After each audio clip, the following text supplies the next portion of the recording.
I used an old book to create a junk journal, and this is the process. I used some vintage fabric to create a new rounded spine.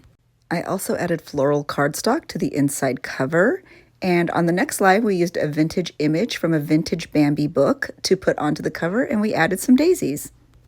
The next live included adding the pages. There's lots of vintage papers and pages like vintage sheet music, vintage storybooks, lots of really interesting items. In my opinion, one of the most fun lives was adding all of the vintage trim and decorative elements to really bring the journal to life. And yes, that is a vintage Viewmaster reel on the side, and it does really spin. On today's live, we created the handmade charm. There's lots of little vintage and thrifted elements. There's an antique skeleton key, and the entire charm was made on a bookmark that we made from the original spine.